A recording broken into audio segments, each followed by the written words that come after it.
Tattoo ചെയ്യുന്ന ഒരുപാട് പേരെ നമ്മൾ കണ്ടിട്ടുണ്ടാകും. നമ്മുടെ സമൂഹത്തിൽ, നമ്മുടെ ഫ്രണ്ട്സ്, നമ്മുടെ ബന്ധുക്കൾ, ഇങ്ങനെ ഒരുപാട് പേർ ടാറ്റു ചെയ്തിട്ടുണ്ടാകും.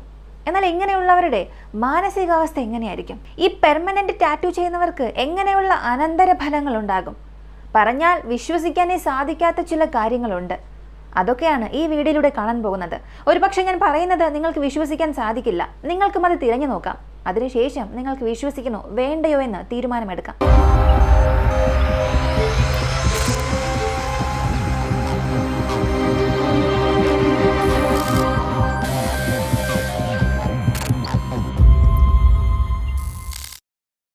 ഈ ടാറ്റു എന്ന കാര്യത്തിൽ ഒരുപാട് കോംപ്ലക്സ് ആയ കാര്യങ്ങൾ ഒളിഞ്ഞു കിടപ്പുണ്ട്. എപ്പോ മുതലാണ് ഈ ടാറ്റു വന്നത് എന്ന് തിരയുമ്പോൾ ഏകദേശം 5500 വർഷങ്ങൾ പുറകിലേക്ക് പോകേണ്ടി വരും. ഓജി ഐസ്മാൻ എന്നയാളുടെ മമ്മി കണ്ടുപിടിക്കുന്നു. ആ മമ്മി പരിശോധിക്കുമ്പോൾ അതിലിങ്ങനെയുള്ള ടാറ്റു ചെയ്തിട്ടുണ്ടെന്ന് മനസ്സിലായി.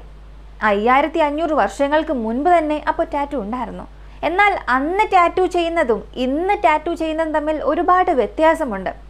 പാശ്ചാത്യ രാജ്യങ്ങൾ എടുത്തു നോക്കിയാൽ 40% ആളുകൾ ടാറ്റു ചെയ്തിട്ടുണ്ടാകും. ഇതുകൊണ്ട് യാതൊരു പ്രശ്നവും ഇല്ല എന്ന് പറയുന്നവരുടെയും മധ്യത്തിൽ ഈ 40%-ൽ 70% ആളുകൾക്ക് പല രീതിയിലുള്ള പ്രശ്നങ്ങൾ വരുന്നുണ്ട്. അപ്പോൾ ടാറ്റു ചെയ്യുന്നത് കൊണ്ട് ഇങ്ങനെയുള്ള പ്രശ്നങ്ങൾ വരുമോ എന്നുള്ള പഠനവും ഇന്നും നടക്കുന്നുണ്ട്. ഈ ടാറ്റു ചെയ്യാനായി പ്രധാനമായും ഉപയോഗിക്കുന്നത് എന്താണ്? മഷി. ഈ ടാറ്റു എങ്ങനെ നമ്മുടെ ശരീരത്തിൽ പതിയുന്നു, അതെങ്ങനെ പെർമനന്റായി അവിടെ നിലനിൽക്കുന്നു എന്നുള്ളതാണ് ചോദ്യം. ഇതിനെക്കുറിച്ച് അറിയണമെങ്കിൽ നമ്മുടെ ശരീരത്തിലെ തൊലി, അതിന്റെ മുകൾ ഭാഗത്തെ ഇതിനെ എപ്പിഡെർമിസ് എന്ന് പറയും. ഈ എപ്പിഡെർമിസിന് താഴെയാണ് ഡെർമിസ് എന്ന ഏരിയ ഉള്ളത്.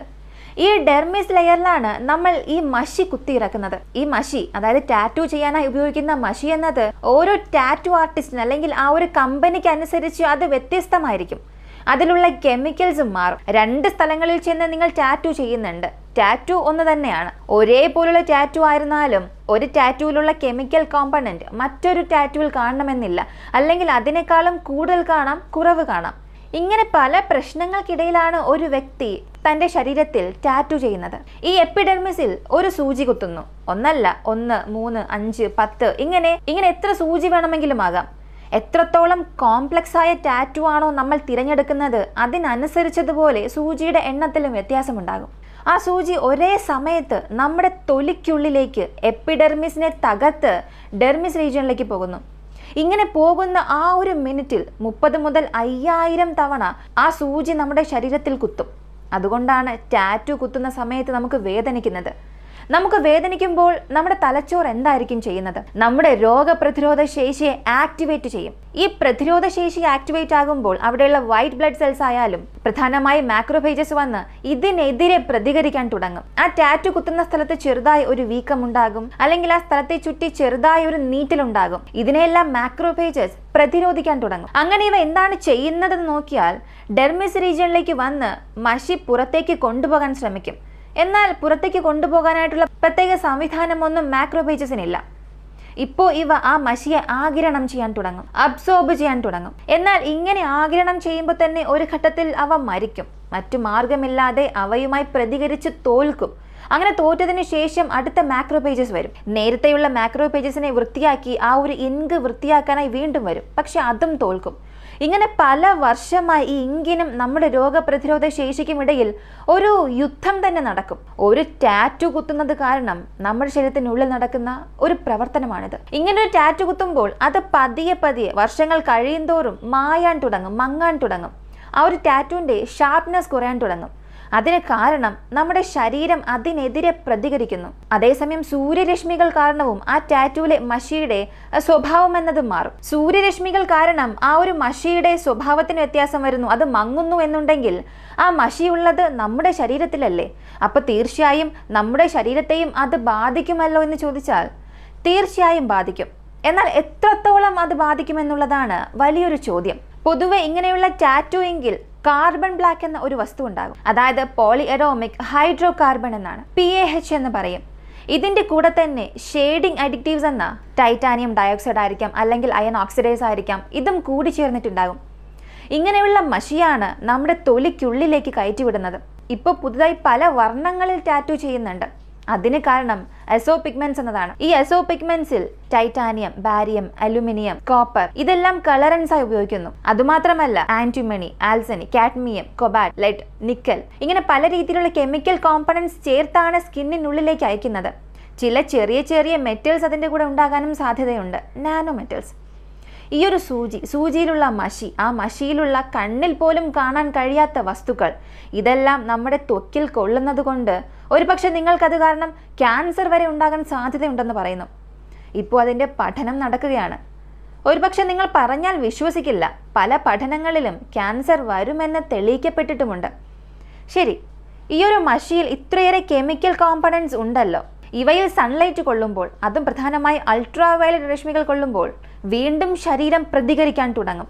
അങ്ങനെ പ്രതികരിക്കുമ്പോൾ നമ്മുടെ രോഗപ്രതിരോധ ശേഷി വീണ്ടും അലേർട്ടാകുന്നു. അതിനാൽ ഇങ്ങനെ ടാറ്റു ചെയ്യുന്നവർക്ക് പെട്ടെന്ന് തന്നെ ജലദോഷം അല്ലെങ്കിൽ ബാക്ടീരിയ ഇൻഫെക്ഷൻസ് ഇടയ്ക്കിടയ്ക്ക് വരാനുള്ള സാധ്യതയുമുണ്ട്. അതുകൊണ്ടാണ് 40% ആളുകൾ പാശ്ചാത്യ രാജ്യങ്ങളിൽ ഇങ്ങനെയുള്ള ടാറ്റു ചെയ്യുന്നു എന്ന് പറഞ്ഞു. ഈ 40-ൽ 70% ആളുകൾക്ക് ഇടയ്ക്കിടയ്ക്ക് ഇങ്ങനെയുള്ള എന്തെങ്കിലും ഒരു പ്രശ്നം വരുമെന്നും പറയുന്നു. അങ്ങനെയാണെങ്കിൽ ഈ ടാറ്റു കൂടുതലായും ചെയ്യുന്നത് ആരൊക്കെയെന്ന് ചോദിച്ചാൽ വലിയ വലിയ ക്രിമിനൽസ് ആയിട്ടുള്ളവരാണ് കൂടുതൽ ടാറ്റൂസ് കുത്തുന്നത്. ഇപ്പോഴും അങ്ങനെ ചെയ്തുകൊണ്ടിരിക്കുന്നവരും ഇങ്ങനെയുള്ളവരാണ്. അങ്ങനെ ടാറ്റു ചെയ്യുന്നതിനും ഒരു കാരണമുണ്ട്. ഓരോ ഗ്യാങ്ങിനും ഓരോ സിമ്പിൾസ് അല്ലെങ്കിൽ ഒരു അടയാളം ഉണ്ടായിരിക്കും.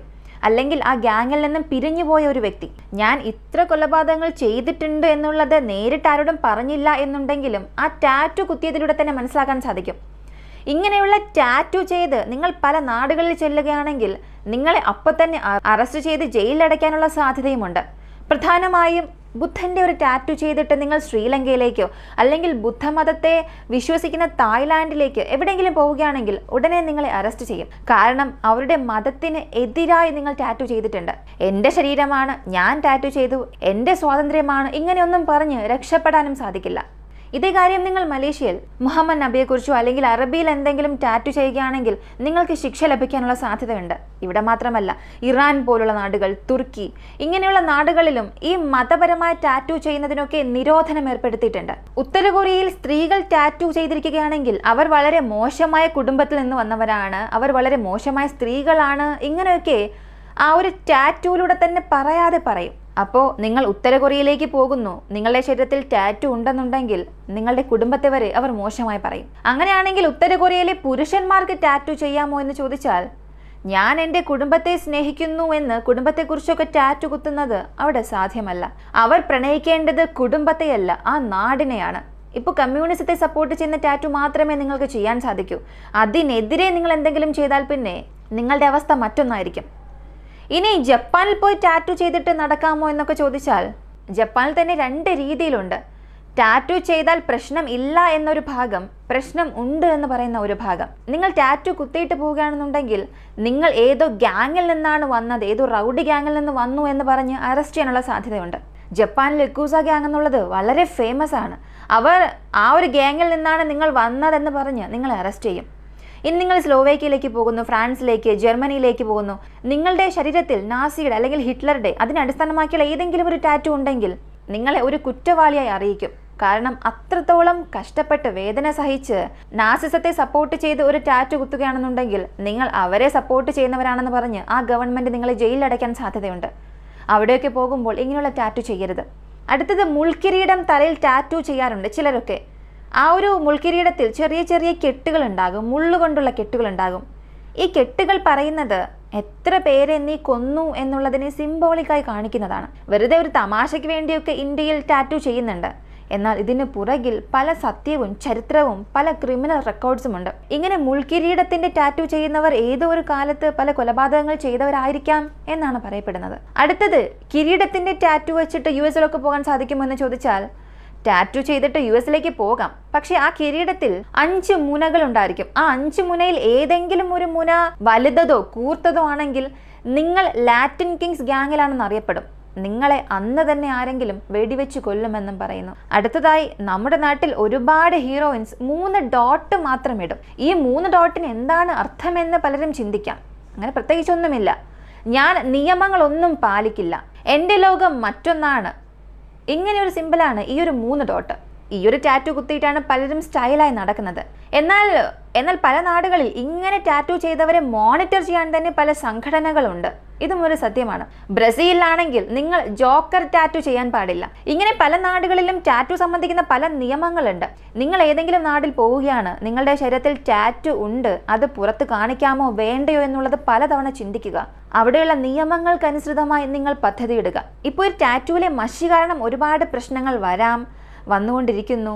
അങ്ങനെ വരുമ്പോൾ മനുഷ്യരുടെ സ്വഭാവം എങ്ങനെയായിരിക്കും, മാനസികാവസ്ഥ എങ്ങനെയുള്ളതായിരിക്കും? ഈ ടാറ്റു ചെയ്യുന്നവരുടെ മാനസികാവസ്ഥ ഇങ്ങനെയൊക്കെ ആയിരിക്കാമെന്ന് പലരും പറയുന്നുണ്ട്. അതിന് പുറകിലുള്ള സത്യാവസ്ഥ എന്തായിരിക്കും? ഇതിനെക്കുറിച്ചുള്ള ഒരു വിശദമായ വീഡിയോ നമുക്കിതിന്റെ 2ാം ഭാഗത്തിൽ കാണാം. കാരണം ടാറ്റു എന്നത് ട്രെൻഡാണ്. ഈ ട്രെൻഡിന് പുറകിൽ സത്യം എന്താണെന്നുള്ളതും നമ്മുടെ കുട്ടികൾ അറിയണം. ഈ ഒരു വീഡിയോയെക്കുറിച്ച് നിങ്ങൾ എന്താണ് കരുതുന്നത്?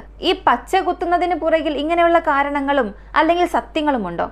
നിങ്ങൾ പച്ച കുത്തിയവരാണോ? അങ്ങനെയാണെങ്കിൽ നിങ്ങൾ ഈ പറഞ്ഞ കാര്യങ്ങളിലൊക്കെ വിശ്വസിക്കുന്നുണ്ടോ, വിശ്വസിക്കുന്നില്ലയോ? നിങ്ങളുടെ അഭിപ്രായം കമൻറ്റിൽ പറയുക. വീഡിയോ ഇഷ്ടമായ ലൈക്ക് ചെയ്യുക, ഷെയർ ചെയ്യുക. നമ്മുടെ ചാനൽ ആദ്യമായി കാണുന്നവരാണെങ്കിൽ മറക്കാതെ സബ്സ്ക്രൈബ് ചെയ്ത് സപ്പോർട്ട് ചെയ്യുക. മറ്റൊരു വീഡിയോയുമായി വീണ്ടും കാണാം.